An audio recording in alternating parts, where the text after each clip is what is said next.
Álvaro is an explorer and entrepreneur and an explorer, and he's doing tour around the world with a very small vessel. Tell us about it. Yeah, well, I'm touring the world celebrating the 5th centennial of the first circumnavigation of our planet that happened 500 years ago, and it was accomplished by Juan Sebastián de Elcano back in 1522, an expedition initiated by Ferdinand of Magellan, Fernando de Magallanes, and sponsored by His Majesty the King Charles I of Spain. That was 500 years ago, and it is considered the most important expedition ever accomplished, since it empirically showed our world is round instead of being flat, as people back in the 16th century would think. Still, there's some people thinking about it now. And so I'm celebrating this incredible event, a bit unknown in Europe, maybe better known in Spanish America, but very well known, especially in China, because this first tour of the world represented the beginning of the first globalization through the Galeón de Manila, or Galeón de Acapulco, or the China Now, El Now de la China. There was the three names. This line of commerce between Manila, Spanish Philippines in the times, and Nueva España, today Mexico, 300 years. And that was the first of the worldwide commerce that started back in the 16th century and lasted all the way until the half of the 19th century. So I'm honoring all this history, celebrating these amazing events by touring the world aboard the smallest vessel ever. That's a 3 meters length little vessel. And my main mission is to show the world to the world, especially showing the main problems we're facing in the ocean, which is the plastic pollution, which, as you might know, is all over the place. We are dumping 1 million tons of plastic every day, which is a huge drama, because if we continue like that, the weight of plastic would be, bigger over the, it will surpass the weight of fish in all the oceans, seas, lakes, and rivers of the planet. So that's my mission, and I'm very honored to share this experience with you here, showing about talking about sports and entrepreneurships and sustainability, which is key to understand the world and the solutions we can apply to the world's problems today. Okay, Fred, I understand tomorrow's match is going to be the highest goal in the British season. Is that correct? More than the goals are going to be higher than the Gold Cup. Is that true? Yeah, that's right. So it's the highest rated match outside of Argentina. Going to be 25 goals for the English and 24 goals for the Commonwealth. And it's going to be played at the beautiful Guards Polo Club. Yeah. Malcolm Warwick is playing in the English team, or what? Malcolm has been a past player for the English team, but I think this year he won't be as part of the team. All right. All right. Álvaro, ¿estás ahora entonces en México, Ciudad de México? Ahora estoy en Ciudad de México, en mi expedición acá, estoy ahora, la embarcación está en Panamá, que es donde llegué desde Sevilla. Yo zarpé desde la fecha histórica, el 10 de agosto de 2019, en 1519, y he llegado a Panamá. Ahora estoy embarcado ahí, pero vamos, estoy arreglando la embarcación. He venido a México a dar unas conferencias, pero he venido por avión, he venido por mis medios, y la embarcación está ahí esperando a que pueda reiniciar en, calculo yo, un mes. Vale. ¿Cuándo empezaste? When did you begin your expedition? Well, I began my expedition on the 10th of August, 2019, honoring these explorers of the 16th century, commanded by Magellan. They started on the 10th of August, 1519, from Seville, from the Guadalquivir River. So I made the whole, same start, 11 a.m. on the 10th of August, 2019. So I circumnavigated all of southern Spain, all of Portugal, all of northern Spain. Then I took my machine from Biarritz to Monaco. And from Monaco, I navigate all France, the Mediterranean coastline of France, all southern Spain, Mediterranean coastline, all the way to Gibraltar. And then that's without any support vessel. And then from Gibraltar, I crossed the Atlantic all the way to Guadeloupe Island in the Caribbean with the support of a vessel. And from there, I remained again without any support. And I went all the way up to Miami, where I arrived on the 17th of March, 2020. So this virus, this epidemic thing started, coronavirus, and I had to wait a couple of years. I went back to Europe. I left my machine in Miami, and then I resumed in February last year, and I navigated all the Gulf of Mexico. That's all Florida, Alabama, Louisiana, Texas, all of Mexico, Belize, Guatemala, Honduras, Nicaragua, Costa Rica, all the way to Panama, where I arrived already 3 months ago.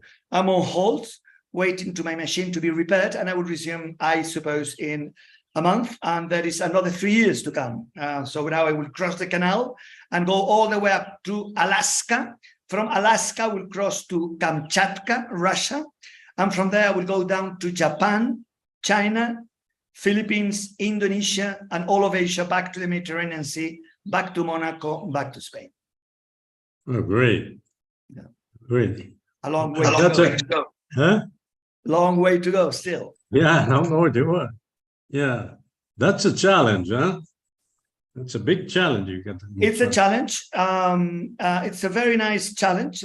So when I stop over the ports, harbors, I give lectures, especially in schools, universities, fishermen, yacht clubs, military, even the prisons, hospitals, in order to create awareness about these horrible plastic problems we're facing. And also we're fighting also about the sargassum. This sargassum is a huge problem also for all the Caribbean, which is suffering a lot from this. Still, again, another consequence of human greed. You know, the sargassum is a consequence of the use of fertilizers and massive use of agriculture resources, especially in Brazil and other countries.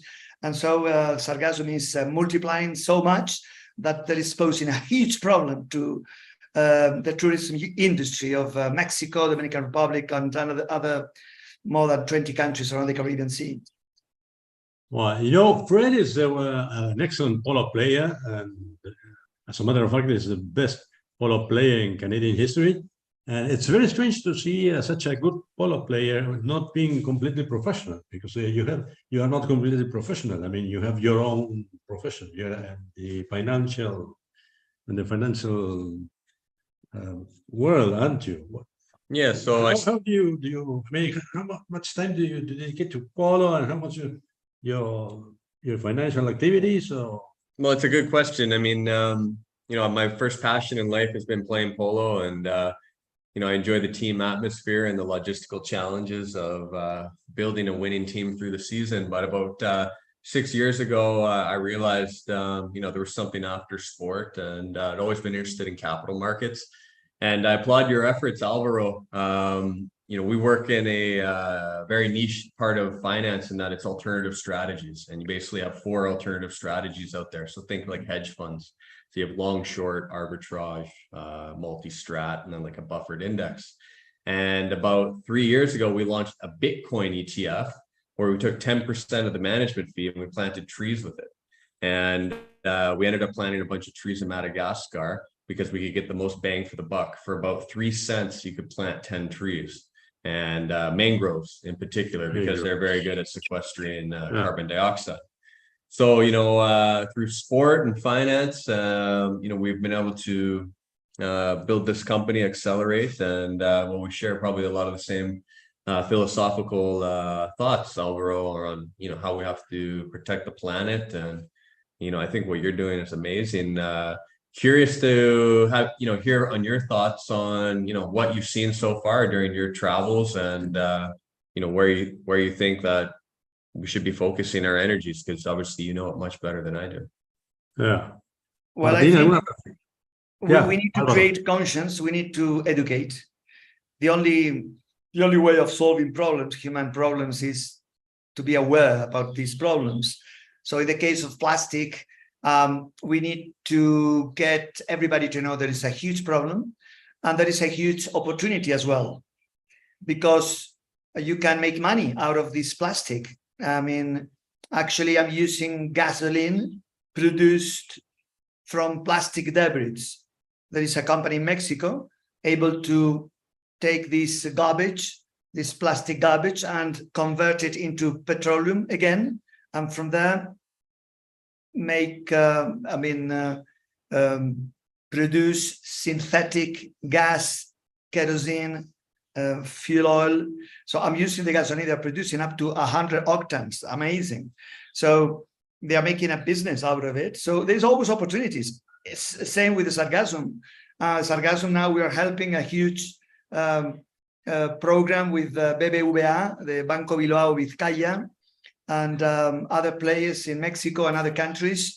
They are able to collect the sargassum with huge boats and process it where it is alive, still alive, and they produce cosmetics and food to feed cattle and other animals, fertilizers, natural fertilizers. So you can use the problems to create solutions and make money out of it, because as we all know, sustainability is a huge word. It's a very nice word, but sustainability is nothing if there's no money involved. If sustainability is not profitable, it doesn't work. So we need to find sustainable solutions where there is money to make, so everybody will be very happy to become sustainable.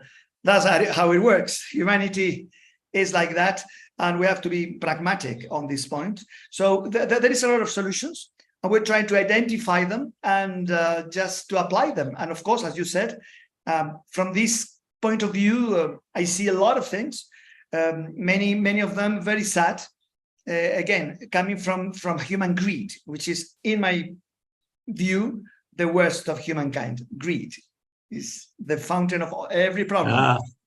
Sí, muy interesante eso, Martín, lo que dijo. Alguna reflexión sobre que la sustentabilidad tiene que ser financieramente viable, tiene que ser rentable, porque si no, no tiene patas cortas. Y muy bien lo que dijo, que al final es una cuestión de greed, no sé la traducción en español, greed sí, la codicia.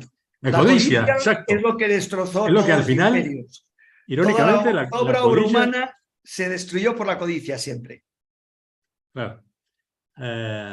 ¿Alguna reflexión en eso? En ese sentido? Sí, ¿Cómo sí, la sustentabilidad tiene que ser rentable, tiene que surgir del mercado, ¿verdad? Porque si no, no tiene patas cortas, no va a ser sustentable en el tiempo, vamos.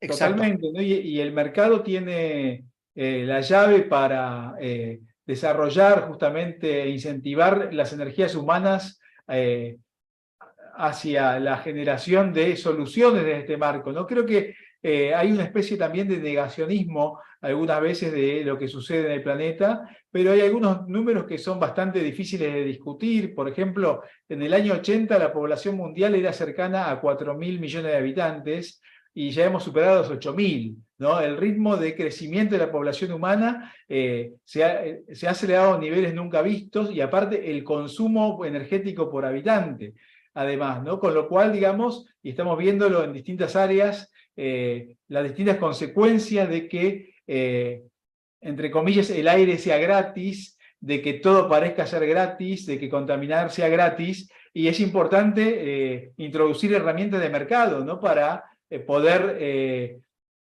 encontrar las soluciones a estos problemas que estamos viendo rápidamente lo que está sucediendo en distintos ámbitos, y repito, hay como una tendencia, hay corrientes negacionistas al respecto, pero cada vez hay menos argumentos, ¿no? Y cada vez los tiempos del destrozo de planetario son más rápidos, y por ejemplo hay zonas de Buenos Aires, de Argentina, perdón, que van a estar, se prevé que en 5 décadas o menos van a estar bajo el agua, ¿no? Con lo cual ya hay terrenos en las partes más montañosas que están comenzando a aumentar su precio, ¿no? Y es importante hablar de estos temas tabú, estos temas negados, para empezar a encontrar soluciones concretas y puntuales.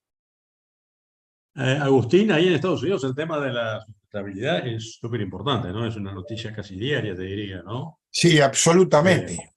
¿Eh? Absolutamente. Aquí se están siguiendo las reglas que están determinadas por las Naciones Unidas. Por lo tanto, el desarrollo sostenible es una condición fundamental en el desarrollo de los países, y más sobre Estados Unidos, que es bastante heterogénea en ese sentido.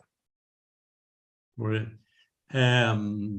¿Alguna reflexión sobre el tema, Martín, el tema de la competencia, ¿no? Cómo en el deporte la competencia está bien vista, y no solo está bien vista, sino que es lo que realmente hace que progrese, ¿eh? Y cómo en el mercado no, en la economía la competencia parece que fuera una mala palabra, ¿no? Cuando es el mismo tema que en el deporte, ¿no? La competencia es lo que hace que se progrese. Sin duda. Lo que pasa es que yo creo que la competencia, ahora sobre todo, a mi juicio, con el tema del fútbol y todos los reportes que nos vienen del mundo anglosajón, que tienen tanto componente comercial, se ha convertido en que ganar es lo único importante, y cueste lo que cueste. Ahí están los escándalos en los arbitrajes, los escándalos en los dopajes, los escándalos de todo tipo, porque como ganar es lo único importante, pues vale todo. Es un reflejo de la sociedad y de la economía humana sin considerar los valores de la humanidad, que es lo bonito, que es lo importante. La competencia no es tan importante, lo importante es el fair play, el jugarlo, el intentarlo. Ese es el espíritu olímpico, ese es el espíritu deportivo, y es lo que tenemos que recuperar. Por eso, aunque ya es tarde, hubo muchas iniciativas en la Liga de Fútbol Española, por ejemplo, también en la italiana y la alemana, donde iban a limitar muchísimo los jugadores no regionales o nacionales y regionales.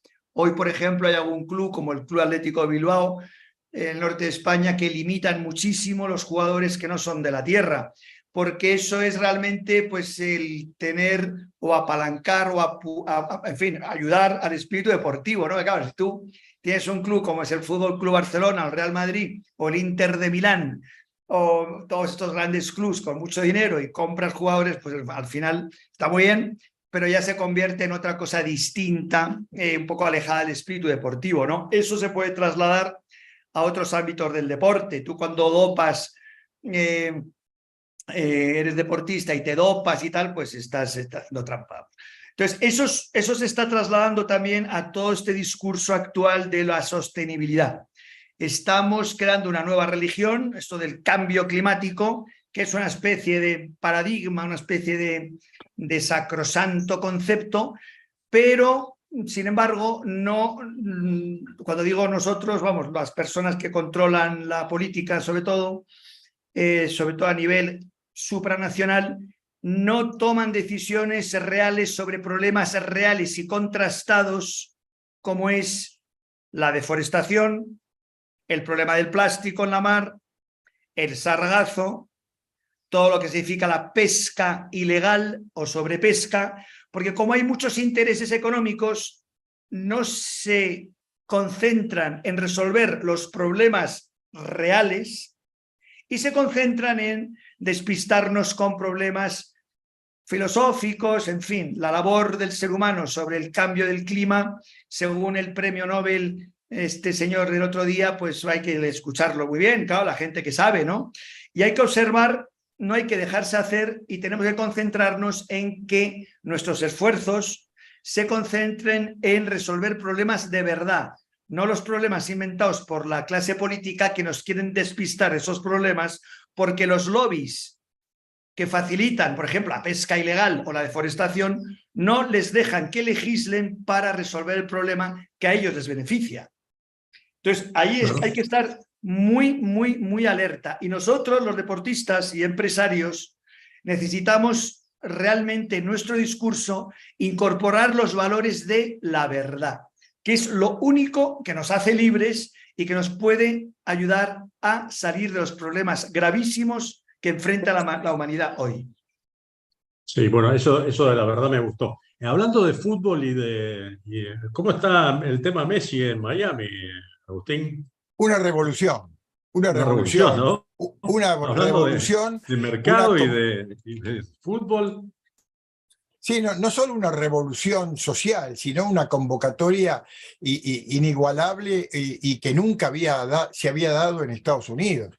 Las canchas, el estadio que se erigió aquí hace un par de años con una gran inversión, ha quedado chico y realmente la comunidad está dándole la bienvenida a Messi, que acaba de comprar una nueva casa para poder instalarse aquí. Y realmente esto va a dar un cambio absoluto, no solo en el deporte, sino en otras áreas donde Messi es la figura central.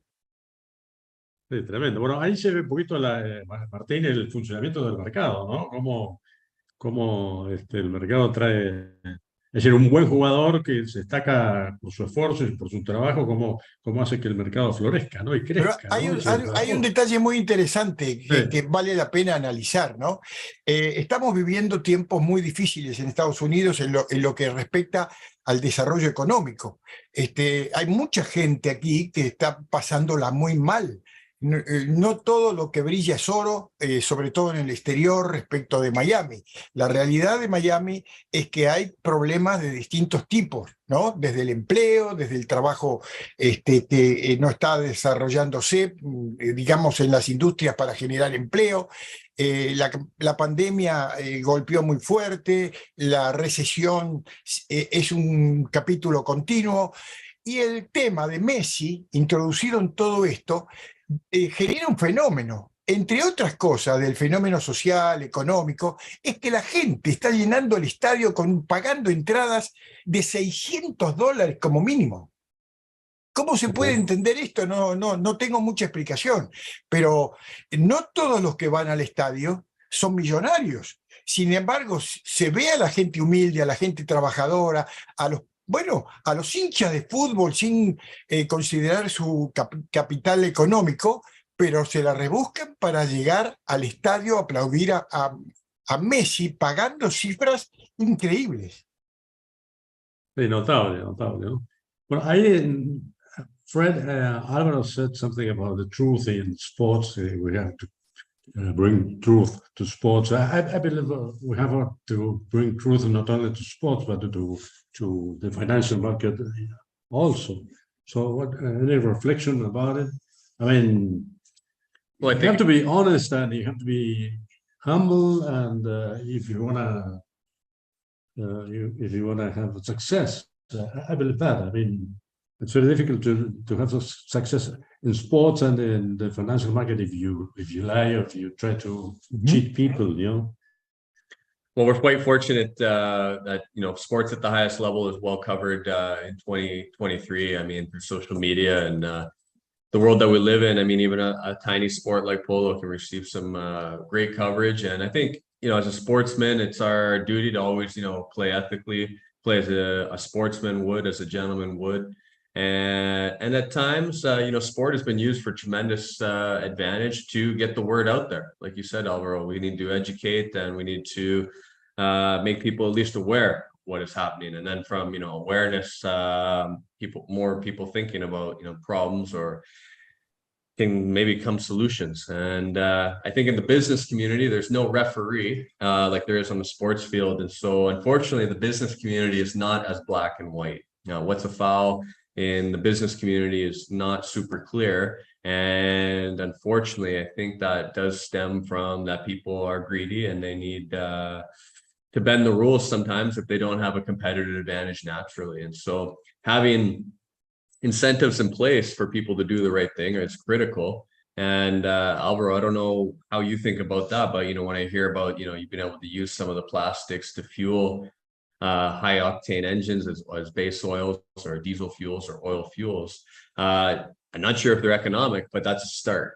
And if there's a start to that, then more energy and effort applied to those types of solutions can ultimately maybe make a breakthrough, or maybe we say we need to focus in another direction, but at least people are becoming aware of it. Alvaro? Yeah, awareness is the key. And as you well said, there is no referee in business. That's a very good point. And a big drama, I think, because it should be, more mechanisms of avoiding greed, which is always the worst in every kind of human activity. Messi represents the magic of sports, the magic of training, of fighting, of getting prepared. Is fantastic. So that's why people love to see him, because he's a reference to a lot of people. And despite the ticket might be expensive, whatever, to get to a stadium, people like to see live such an act of effort. And I think we can mix sports and entrepreneurship with the values of sports.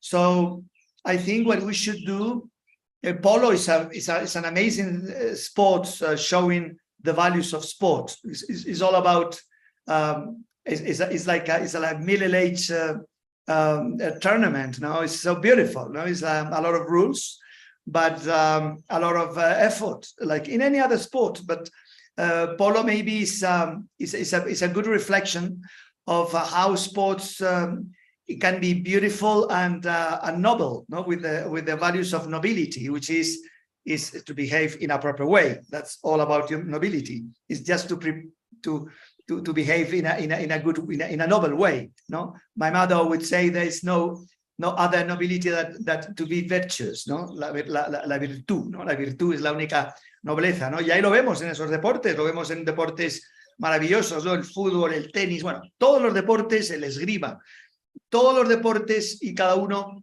precisamente reflejan eso, ¿no? It's a reflection of the best of humankind to obtain results with the values that make humans. And the main value is respect. The main value is fair play. And that's why we should export to the business activities, in my view. Talking about truth and financial markets, Richard, any reflection considering the Austrian economic? I mean, that's the truth in economics. And what about truth and financial markets and about, No, that's a good question, Alex. And so, just wanted to give my 2 cents on this. So, the Austrian School of Economics is a unique school of thought that was initially developed in the 1870s in Austria by Austrian economists there. And what they've done is come up with a set of 4 principles at the Austrian Economic Center in Vienna recently that embark on a concept called market environmentalism. So this is very important because it emphasizes the values and the principles that we're all talking about here today, specifically the positive human nature, values based on positive human nature, as Alvaro just mentioned, and also Fred was initially discussing on that, because when you talk about ESG and sustainability, ESG, the G, governance, is what is very important here to address these issues of, greed, as Alvaro mentioned, because, with good governance would come good scoring on the G factor for ESG. But it's all in line with the positive aspects of human nature. So that this is actually a completely different approach to get to the 17 United Nations Sustainable Development Goals than the World Economic Forum, for example, because much of that is based on more authoritarian processes that are not necessarily aligned with human nature, not the positive aspects. So we like to emphasize these principles of Austrian school because it aligns with human nature. It makes sense. And also I wanted to add on the environmental aspects, as Alvaro was mentioning, these technology solutions. So it's very important to emphasize technology solutions and innovation solutions, decentralized. These are principles of those 4 principles of the Austrian school, market environmentalism. And importantly, when you come up with a technology solution, it has to make economic sense. So I've just finished attending here the Bloomberg Sustainability Summit in Singapore. And this was a big point of discussion.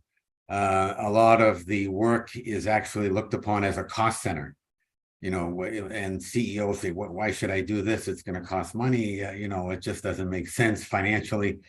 But the answer is really not necessarily, and more likely, if you look into it, you can make solutions that are positive ROI, that lower operating costs, but also do good for the environment. Our firm, we do a lot of consulting work. We actually came up with a solution service called Carbon Emissions Reduction Service that will not only lower carbon emissions, but it's based on lowering operating costs. So it's a net positive to the bottom line. And that's what you want. So that it makes sense economically, financially, helps society, helps the environment. But it's, all based on the Austrian School of Economics, as Alex introduced the question. Martín, ahora fíjate qué ironía, ¿no? A ver qué reflexión te merece. Acá estamos hablando del mejor jugador del mundo, que es argentino, y estamos hablando del polo, que el polo argentino es por mucho el mejor del mundo. Donde hay polo en el mundo, hay argentinos que lo capitanean, que lo forman, que lo hacen. En Europa, cuando alguien quiere promocionar una escuela de polo, dice el instructor es argentino. Ese es un tremendo plus. Decir que el instructor es argentino en cualquier país de Europa en una escuela de polo. Ahora, ¿qué reflexión te merece eso, no? En un país cada vez más pobre, cada vez más destrozado, y sin embargo, en estos casos destaca, ¿no? ¿Qué reflexión te merece? Y bueno, es un muy buen punto lo que sucede, el contraste, ¿no?, entre la performance de los deportes en lo que está Argentina, donde está el sector privado, sea fútbol, sea tenis, sea polo, sea rugby, por ejemplo, y lo que sucede con la economía argentina como un todo, ¿no? Vemos que cuando actúa el sector privado, la orientación de las energías, los incentivos, los resultados son excelentes. Yo jugaba al rugby, por eso hablo más del rugby, pero Argentina, por ejemplo, hizo un paso en los últimos años desde ser un país, una selección de que no estaba al nivel de los top 10, a pasar a jugar en las ligas mayores, ¿no? Como es en el Rugby Championship, donde juega Australia, donde juega Nueva Zelanda, Sudáfrica, y tuvo que hacer un upgrade, digamos, de su estilo de entrenamiento, de juego, una mejora, pero es inevitablemente está en los niveles, digamos, de estos países, compitiendo con estos países. Por eso digo que la competencia genera un círculo virtuoso de mejora, de reinvención, de revisión de las prácticas, y si miramos a lo que sucede en el país, es lo contrario, lamentablemente. Argentina es un país aislado, con la mitad de 50% de pobreza, con más del 120% de inflación anual, y digamos, con lo cual vemos un contraste enorme entre lo que sucede en los deportes, donde Argentina ha logrado tener un rendimiento, los argentinos, individualmente, y las organizaciones vinculadas al deporte han logrado tener un nivel,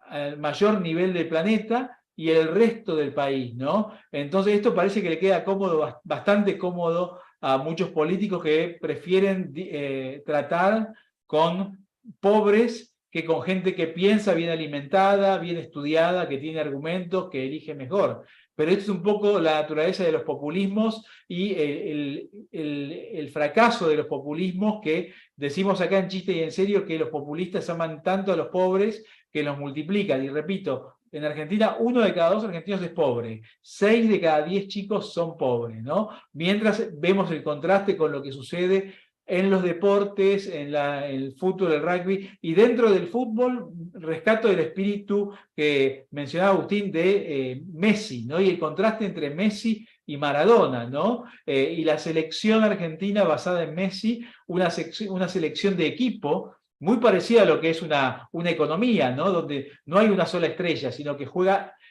un equipo integrado, ¿no? Y las instituciones del mercado permiten integrar a los distintos actores, ¿no? Y si uno veía a Maradona con un pensamiento de izquierda, un pensamiento anticapitalista, digamos, vemos que hay una concepción ganar-perder del juego, ¿no? Mientras que en la visión, digamos, más orientada a Messi, esto es un ganar a partir del juego del equipo, un win-win interno que permite que jugadores no tan buenos, porque si uno veía la cotización de los jugadores argentinos en la selección antes del Mundial, no era tan alta. Después subieron sus precios. Pero por eso hay muchos ámbitos para hacer lecturas al respecto del deporte y la economía. Bueno, muchas gracias, Martín, desde Buenos Aires. We are running out of time, so we have to close this. Agustín, ¿alguna reflexión final?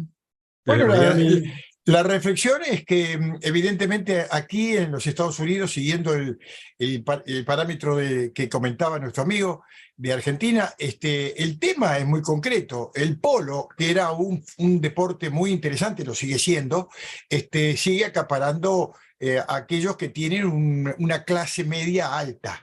Pero ahora se metió el fútbol, porque ahora ya no hay distinción de pobres ni de clase alta, porque los pobres están pagando fortuna para ver a Messi. Llenan las canchas para ver a Messi, se compran las camisetas, las banderas, todo lo que tenga que ver con Messi. Es realmente un mercado que está ocupado por todas las clases sociales. Esto demuestra que hay algo nuevo que se viene, no sé si en Estados Unidos, no sé si en Miami, no sé si por la particularidad de Messi, pero evidentemente estamos viviendo un fenómeno transformador aquí en Estados Unidos. Álvaro, una reflexión final para ir cerrando esto ya desde Ciudad de México. Bueno, me ha encantado lo que ha dicho Martín, me ha encantado, y perdonad porque tenía que cambiar, me estaba acabando la batería aquí de este ordenador, me tengo que cambiar del sitio, y por eso he quitado un poco la imagen, pero escuchaba muy bien, y estoy muy de acuerdo con ese concepto de que todo lo que es estatal, política, pues es el cáncer de la sociedad, vamos. Ahí está Argentina, que era el país de los más ricos del mundo, y mira en qué lo han convertido. Pues la mafia política, porque hay que hablar de mafia política, Tal ya además cual. sin miedo y sin ambajes, ¿no? Porque estamos ya hartos de la mafia política. Y Argentina es un gran ejemplo, lo es Cuba, lo es Venezuela, lo es Europa, que se está yendo al guano por la mafia política, ¿no? Y nosotros, los deportistas y empresarios, porque ambos dos creo que tenemos una responsabilidad enorme en denunciar eso y liberarnos de esa mafia política, ¿no? Y esa mafia política además nos afecta a todos todo el tiempo, es constantemente, porque es una gran dictadura disfrazada de una democracia que no existe como tal, porque está absolutamente absorbida por unos medios de comunicación al servicio de esa misma mafia política. Y entonces tenemos que empezar a levantarnos, ¿no? Las personas que somos los propietarios de las sociedades, ¿no? De los países, que somos nosotros. Los políticos son nuestros administradores, nuestros empleados, ¿no? Que hacen muy mal la función que nosotros les encargamos, por la que les pagamos un pastizal, un dineral, que nos quitan a la fuerza, ¿no? Por esos impuestos confiscatorios, eso es lo que llamo yo la dictadura fiscal. Y entonces nosotros tenemos que ponernos muy en serio y precisamente dar los ejemplos que supone, por ejemplo, Messi, o que supone un jugador de polo, un buen navegante o un futbolista o cualquier deportista o cualquier empresario, ¿no? Que con iniciativa privada, con esfuerzo, con confianza en tus posibilidades, en los talentos que Dios te prestó, con eso, con ese bagaje, con eso se puede hacer todo en la vida. Todo es todo. Y así se construyeron sociedades libres, sociedades avanzadas, así se construyó la civilización, hasta que llegan los políticos y fagocitan el esfuerzo ajeno, lo roban y se lo quedan. Como ha pasado, es que vamos, ha pasado. Ahí está Venezuela, que es el caso más rápido de poder comprobar, ¿no? Eso es triste, eso es injusto, eso causa hambre, causa mucha desgracia. El hecho que haya 7 o 8 millones de venezolanos vagando por el mundo porque la dictadura de su país les ha robado su futuro es un drama no solo para Venezuela y el resto de Hispanoamérica, es un drama para el mundo, un drama terrible. Y nosotros tenemos que, por lo menos, saberlo, por lo menos proclamarlo y intentar solucionar el problema. Y el tema de la sostenibilidad, pues es lo mismo, ¿no? Al final es todo igual. El poder político intenta despistarnos, llevarnos para un rumbo que no es el rumbo, y nosotros tenemos que conocer el rumbo y intentar solucionar el problema sabiendo cuál es realmente el problema real y no lo que el político quiere que aparentemente sea el problema para precisamente despistarnos del problema real y que el problema real que le favorece siga ocurriendo. Entonces, pues tenemos que dar ejemplo y tenemos que esforzarnos desde nuestra actividad diaria como deportistas o empresarios para bien de la sociedad. Thank you, Álvaro. And now here, Fred, hoping you win tomorrow the Coronation Cup at Windsor. Any final reflection? How about this? If we win, we drink champagne out of it together? Sure, we'll do that. We party all night. Let's go. It will be a good one. Great. Yeah, I really hope you win tomorrow the Coronation Cup with, and I hope the king goes and delivers the cup to you. No, that would be magical if Yeah. King Charles was there. I think that would just be icing on the cake. Yeah. You know, it's going to be a great day, and hope everyone can make it out if you happen to be in the area. Sure. Thank you. Richard, do you want to close the transmission, please? Oh, yeah, sure.